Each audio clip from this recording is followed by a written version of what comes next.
তুই আমার বান্দার গোপনে অগোচরে তুই বদনাম করলে, কিন্তু আমাকে গোপন করতে পারলে না। তুই কত বড় নিমক হারাম বেয়াদব, আমার খাইয়া আমার তাইকা আমার সামনে বদনাম। নাউজুবিল্লাহ বললেন, চিৎকার করে পড়েন নাউজুবিল্লাহ।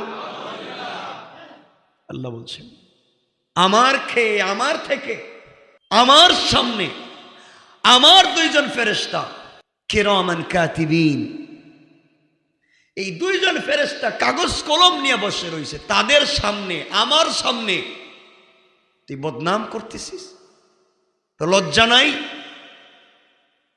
তুই আমাকেও ভয় পাইলে না, এজন্য আমি তোকে হুতামা নামক জাহান্নামে জ্বালাবো। আমি বলতেছি, বলেন না?